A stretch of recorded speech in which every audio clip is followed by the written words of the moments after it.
if you would like to start with the first question, which is about your own intellectual history, the major influences in your work. Well, of course, I will start with my university studies. I was enrolled at the University of Turin in 1954, and at that time I was very deeply involved with Catholic political religious movements.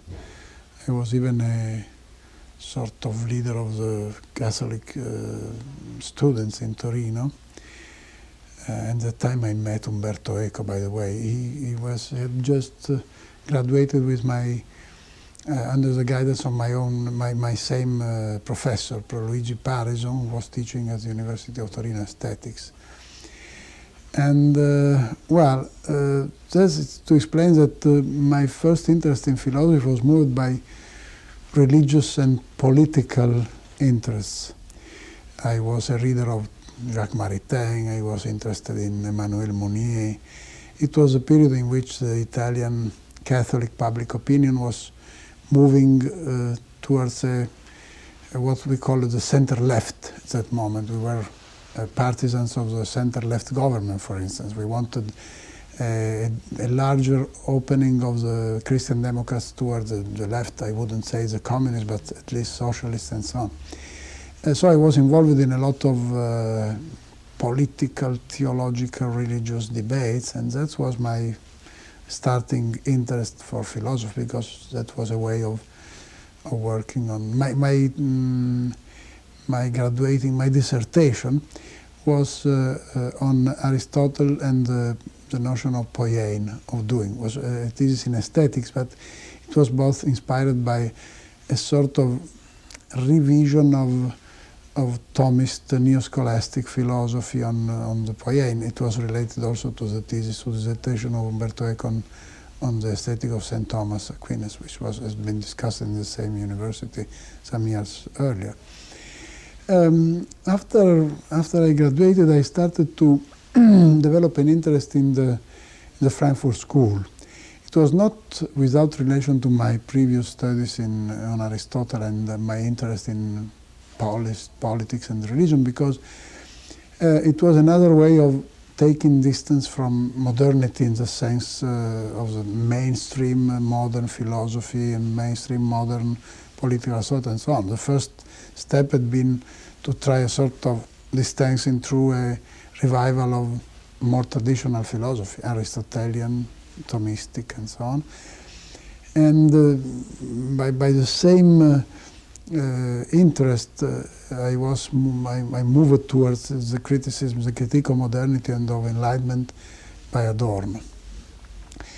Well, Adorno at the time was not yet a classic in philosophy, so my professor suggested that I should study some major figure in the critique of modernity, and I started to be interested in Nietzsche.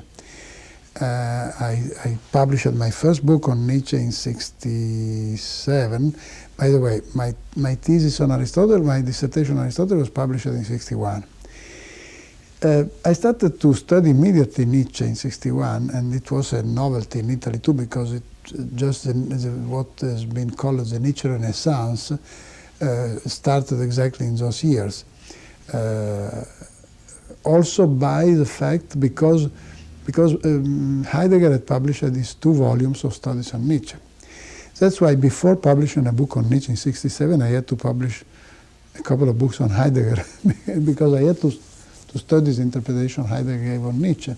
So I started to study Heidegger, and I became sort of fanatic Heideggerian. I don't know whether it is possible to be that, but I remember that I was very much personally involved in the reading of Heidegger, and in '61 I started to, in '61 I went to Germany for the first time to study German.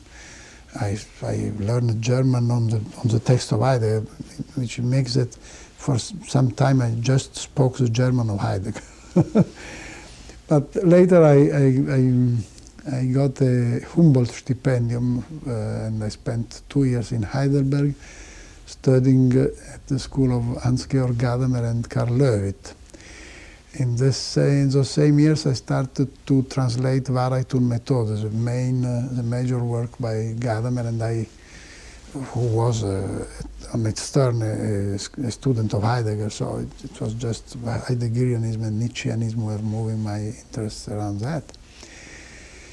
And in those years, I studied Heidegger and Nietzsche intensively, so that I published books on Heidegger and Nietzsche in 67, in 63 a book on Heidegger, and then in 67 a book on Nietzsche. In the same period I started also to elaborate theoretically thematics of aesthetics. So my first theoretical book on aesthetics was in 68, Poetry and Ontology, which was a very nice title. By the way, I usually invent nice titles for my books, but the books not always correspond to this. I have even many titles which are not yet accompanied by a book, but I think I have some good idea about that. I wrote a book on... That's a very postmodern way to be. Yeah, but the end of modern, yeah, to begin with the title. No, but for instance, the book which collects my essays of the 70s, which is called Le avventure della differenza, The Adventures of Difference, which is, there is an allusion to a title of Merleau-Ponty, The Adventures of Dialectics, and then just a little transformation of it and so on. Even the Transparent Society, which is the last one published, I like it very much. I like very much the title. But the book I'm still writing is called now The Game of Interpretation, or The Play of Interpretation, Il gioco dell'interpretazione. It should be also another good title, but the book doesn't exist yet, just some chapters of it and going on and so on. So let me go back to my intellectual education, if you want. 67 and 68 were also important turning points in my position, because after the thesis on Aristotle and after I started to study Nietzsche and Heidegger, my relation to my Catholic education was not that of a distancing, but sort of less, a minor involvement in the vicissitudes of political religious activities in Italy. I spent 2 years in Germany, so I took a certain distance from the everyday options in political Italian life, which were very much involved in my religious interests, even if it was not completely the same thing. But in the 50s in Italy, in the 50s and the early 60s in Italy, the religious interest and the political interest, social interest were very deeply related each one to the other. So this taking a distance from the Italian scene in 64 and 65 made that I was more a sort of what, with a term by Lukács, I would call a romantic anti-capitalist. I was persuaded to be a revolutionary, but actually it had no connection to the concrete political left-wing politics, just some sympathy and so on. And when 68 exploded in Italy, I felt that at the beginning I didn't agree with the movement, because the parole d'ordine, the mot d'ordre, the slogans of the movement, of the student movement of that year seemed to me too modernizing. For instance, we didn't have departments in Italian universities, structure like the departments. And the students wanted departments, but they didn't know exactly what a department is. We had something which is very similar to a department, the institute. Only the word department came from the American experience. So my impression was, and by the way, Pasolini was on the same tune when he wrote against students in favor of the policemen, because they were real sons of the people and the students were just bourgeois whom he didn't like.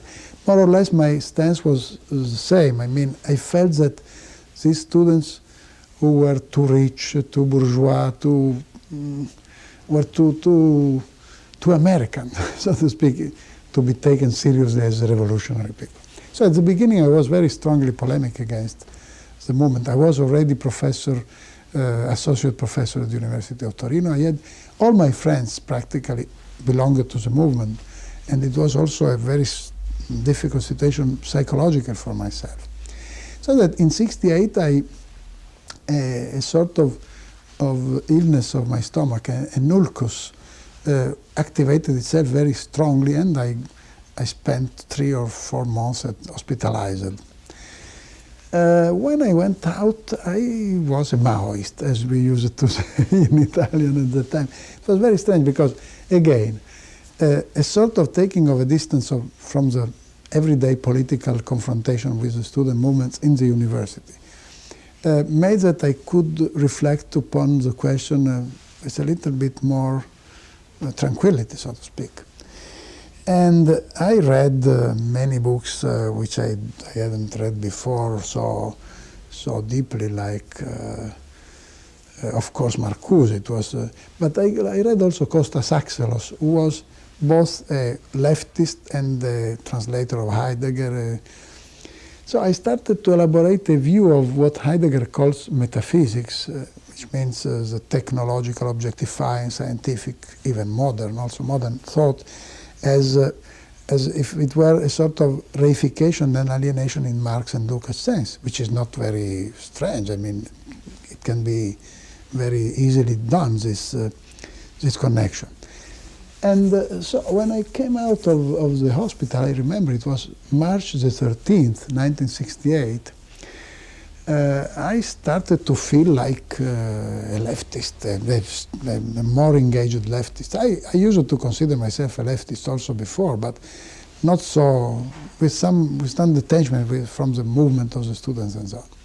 And it was a very nice period because it was really a sort of unification between my own personal problems of liberating myself from repression of several kinds and the idea of being at the point of the marching history of the emancipation.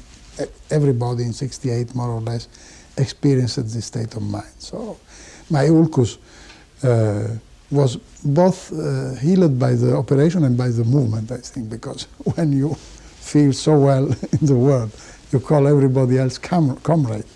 You go to the manif, as they say in French, and so on.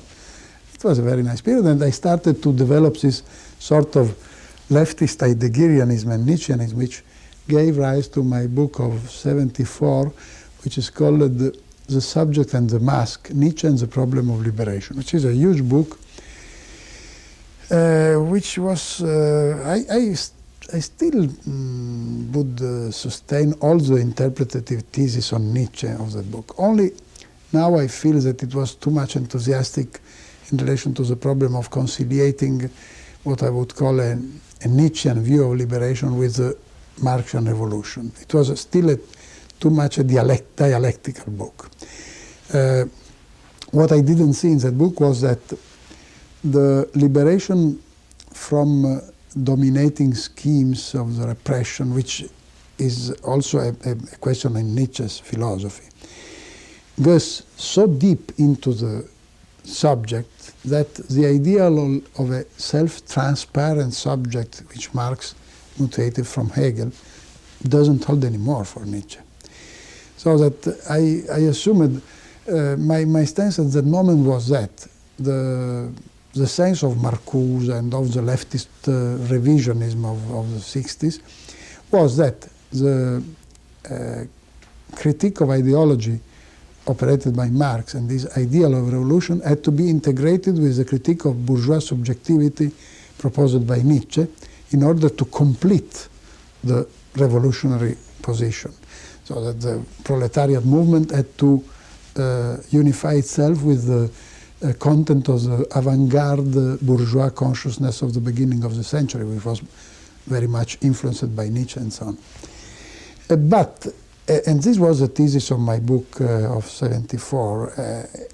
Nietzsche was interpreted in a very, in a correct, if not objective form. It was, it's still a good book on Nietzsche, in my opinion. But the general ideas that it was possible to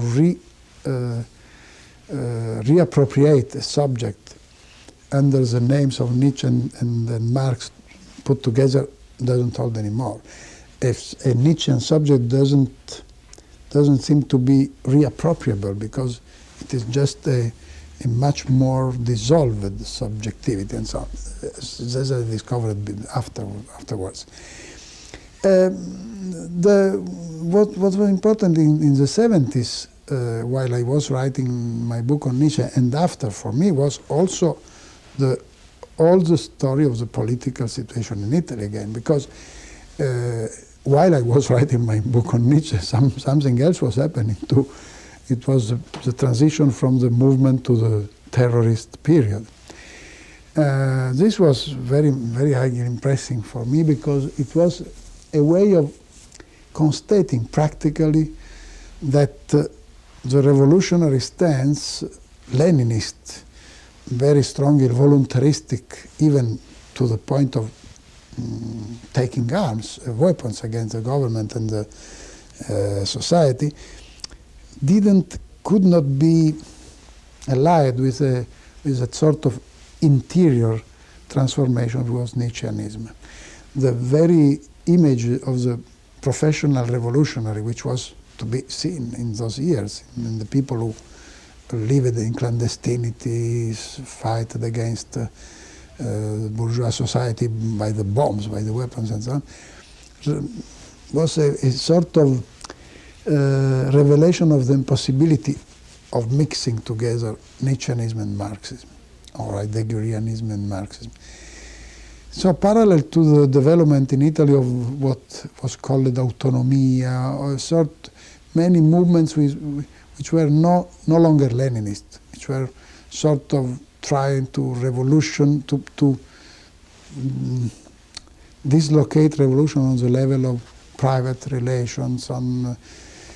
I developed what later I called il pensiero debole, weak thought, which was a sort of effort of reconciliating again a transition, a dialectical anti-system vision of society with a deeper critique of the bourgeois heritage even in Marx. And I wrote in 78 or 79 an essay which is called Dialectic Difference and Weak Thought, which is the opening essay of the collection by several authors, Il pensiero debole, which is being translated now in English. Into English should be published by Johns Hopkins Press in some month. And I think that is the stance in which more or less I still remain now. Weak thought was also interesting to me because it allowed me to operate a sort of connection between the heritage of Heidegger and some new novelties in the Anglo-Saxon philosophy. I met in 79 Richard Rorty, for instance. And I gave a speech to a conference on hermeneutics in Milwaukee, where Rorty was there, Gadamer was there, and so on. And I remember that I never read Richard, I had never read Rorty before. And I remember that Rorty came to me and said, I would like to read your text. So I gave him the text. I was very much flattered because Rorty was older than I and better known and so on. But at the end, I realized that Rorty wanted to read the text because it looked so similar to his that it seemed that I didn't know. I wouldn't say simply stolen from him, but I had elaborated a critique of the Frankfurt School, which was more or less the same that Rorty elaborated at the end of his book, Philosophy and the Mirror of Nature. And this was important to me because it became clear in my mind that hermeneutics, this philosophy coming down from Heidegger and Nietzsche through Gadamer, could become also a sort of what I proposed to call a koine, a common language of the Western culture, which was proved in my eyes by the fact that Rorty had also elaborated a hermeneutical point of view coming from a different tradition, analytic philosophy. And by the way, also by the fact that in America I had discovered that people used to call hermeneutics almost everything which came from Europe at that moment. By the way, I started to come to the United States to teach semesters here and there in '72. I was invited to SUNY Albany because I happened to knew a Swedish professor who needed a substitution for a semester, so he invited me to take his place. And I arrived there, and more or less it is not completely so, but when I spoke of hermeneutics in '72, people used to ask me, Herman who? It was a completely unknown term. Of course, they didn't ignore it at that point, but it was a very expressive joke of the situation. In the 80s, hermeneutics became the name for almost everything coming from Europe. Foucault was hermeneut, Habermas was hermeneutic, of course Ricoeur, but for Ricoeur there are more reasons. And this suggested to me the idea that maybe our European continental idea of what hermeneutics is, which wouldn't imply that Foucault is an hermeneut at all, and also Habermas, was a too restricted one, so that there was a possibility for this philosophy to become a sort of bridge between Anglo-Saxon world, the late Wittgenstein, neo-pragmatism and so on, and the European continental heritage of Heidegger and so on. And I worked from that moment on in that horizon. I mean, by the way, the knowledge of Rorty was also interesting because I developed a sort of distance from Rorty, who looks to me, to my eyes, even to my eyes, a little bit too nihilist. I tell him sometimes, I say, well, I'm not at that point.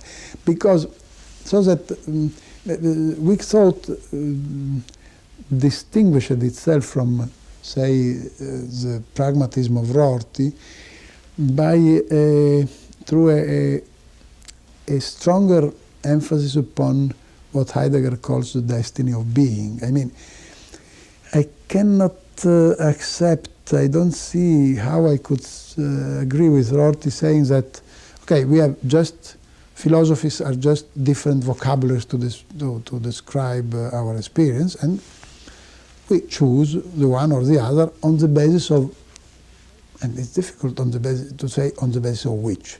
Because if Rorty say we choose one system of metaphors instead of another one because it is more effective, this is still a sort of realistic criterion. How can I say that it is more effective? The only thing I can say is that it is more related to a certain interpretation of my cultural experience, of my provenance. But this is more or less what Heidegger calls Seinsgeschichte, or Seinsgeschick, the destiny or history of being. So that I developed an idea of weak thought, which is not simply the idea that philosophy doesn't have the possibility to foundate strongly its statements, but philosophy has the possibility to offer an interpretation of the provenance of the cultural tradition from which it comes, showing that in this provenance there is a sort of vocation towards weakening, towards the dissolution of the strong structure of thinking, so that the adoption of a more tolerant, more less fanatic and also politically less authoritarian attitude is not simply because it is more effective or because for irrational reasons I prefer it, but because I elaborate an interpretation which shows that it corresponds better to the tradition from which I come, or from which we come, because history is not just a matter of personal memory, but of social belonging to. And this is what I now call weak thought, which is a sort of weakened historicism, actually. But Heidegger, more or less, seems to me to be interpretable in this sense. So that, for instance, I feel that it is very important to speak of the history of being, so also against Rorty and against Derrida, for instance, because what can be called the history of being is just the meaning of the word being in our contemporary culture. Now, to be aware of what being means is important in order to avoid schizophrenia. We live in a schizophrenia. We live in a society in which so many specialized languages have developed, so that a unitary sense of experience seems no longer possible. Neither Rorty nor Derrida answers this question, and even Derrida prefers to emphasize the dissolutive aspect of experience. He doesn't want a reunification of experience, as far as I can understand. And that's why he doesn't want to speak anymore of being. But because he suspects always that when one speaks of being in a strong metaphysical sense. No, I think that even from the point of view of Heidegger, when one speaks of being, one speaks of the transformations of the meaning of the word being or reality in our cultural tradition. The reconstruction of this meaning, unitary, even if only on the basis of a rhetorical unity, out of the several specific languages, is very important in order to keep a sort of ethical continuity of our experience. And this is what I'm working on now, under the title also. The book I'm writing actually will be called The Game of Interpretation, and undertitle, Towards an Ontology of actualité in French, but I don't think actuality in English would do so, towards an ontology of present life, of contemporary experience, or something like that, because it seems to me very important to stress both ontology and what's going on now. Great. We need something on postmodernism, and we talked in your lecture, you talked about the end of modernity and essentially hinging on the whole idea of the lack of a unitary principle. Can you elaborate on that and link it up with postmodern currents? And in particularly, I want you to answer another question, which is, isn't postmodernism itself another unifying principle? Yeah, in a sense, postmodernism itself is a sort of paradoxical unifying view of a pluralization. Because a pluralization without, again, this idea of a destiny of being, of a unitary meaning of the pluralization, would simply be a sort of metaphysical theory of the plurality. Well, that's the question. I mean, I interpret postmodernism from this Heideggerian point of view. Now, Heidegger's main idea is that being cannot be described as an object, as a structure, because you would need a light within which the object can appear, and the light maybe can be called being. But this light cannot be, again, a sort of transcendental, stable structure like Kantian a priori. It has to be something else. So Heidegger elaborates the idea of being as an event, as an opening which happens from time to time, which makes possible the connection to the experience of the world, of things, and so on. This opening is related to a provenance. Like Heidegger is interested above all in the history of language. So the history of language is exactly what reflects the succession of disclosures which are not absolutely instantaneously, like something which happens without provenance, without origin. They are a sort of history. And this makes that what I call the pluralization of postmodernism, which happens in postmodernism, doesn't appear as something which is there. There are many points of view. It is a process of pluralization, not a state of affairs of pluralism. So this process has a sense, and this sense is a sort of paradoxically unitary sense, which is a sense of a dissolving, a sort of like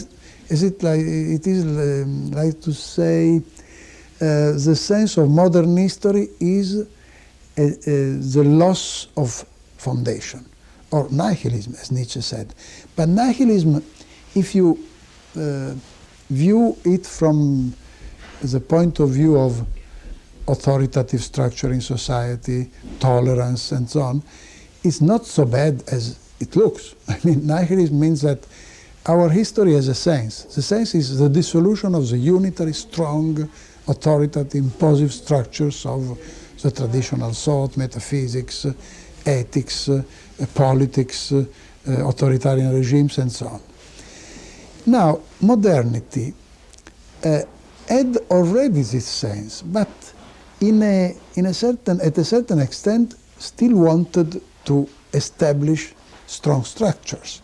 So there was a historicism in modernity, the idea of progress, for instance, which didn't accept completely pluralism. Progress was a sort of reducing the plurality of human cultures to different grades, different stages of our most civilized culture, Western culture, which named all the other people primitives, underdeveloped, and so on. They were simply steps towards the human ideal culture, which was us. Now, postmodernity is a step beyond this point, the taking into account of the pluralization as a principle of unitary interpretation of history, but which makes impossible a unitary history. The only unitary sense of history is the dissolution of the unitary sense of history. It looks paradoxical, but it is not that. I mean, we are engaged in an adventure of weakening of the strong structures. The very notion of progress and of history as a unity was the last strong structure in our cultural history. So we still have a sort of leading thread, a sort of meaning of what happens. But this meaning is the fact of the fall of all these illusions of unitary great meanings, the narratives, as Lyotard called them. So only that even Lyotard, doesn't want to recognize that the falling down of the great narratives, the great ideologies, is a narrative, because otherwise it should be described as the taking into account that reality is like that. But this is another metaphysics. So if you don't accept the idea that the dissolution of the great narratives is still a narrative, paradoxically, you fall down back to a sort of empiricism, saying, okay, no, reality is that, plurality. So it looks sophisticated, but I think that is important in order to draw also ethics consequence. If you recognize that the history of modern and postmodern civilization has this weakening direction, moral choices can be guided by a sort of attitude to reduct aggressivity, to reduce aggressivity, to be more friendly to nature and so on. As I told before, it is a sort of Schopenhauerian ethics which is related, in my opinion, to weak thought. One more question. That's you used the term lightening of being, which you borrowed essentially from Max Weber, the rationalization and standardization of society. Now, I was struck by one thing. When Weber talks about rationalization, he's talking about a system of authority. And in the pluralization that we see in mass society, we also see the authority system dissolving, becoming weaker. But there are a lot of people in the Frankfurt School made the observation that the authority structure really becomes anonymous, that you don't require anything of individuals except what is self-evident in terms of opinion polls and that kind of stuff. How do you reconcile the sort of weakening of thought on the one hand, which is anti-authoritarian, and then this rationalization process which makes power anonymous?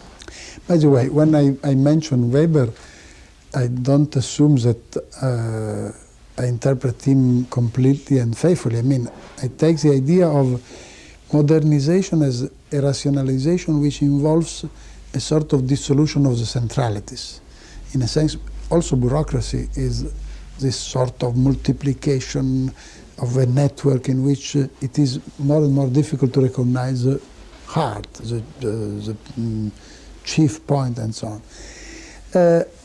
I think that Weber had still a sort of demonizing attitude in relation to that.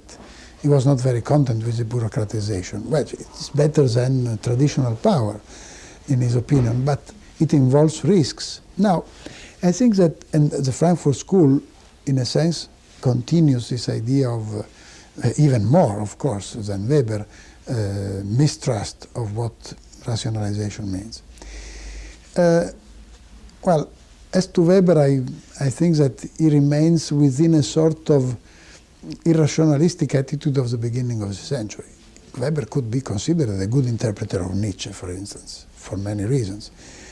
The Frankfurt School is still dominated by an ideal of subjectivity which is, again, modeled on Hegel's self-transparency, reappropriation, and so on.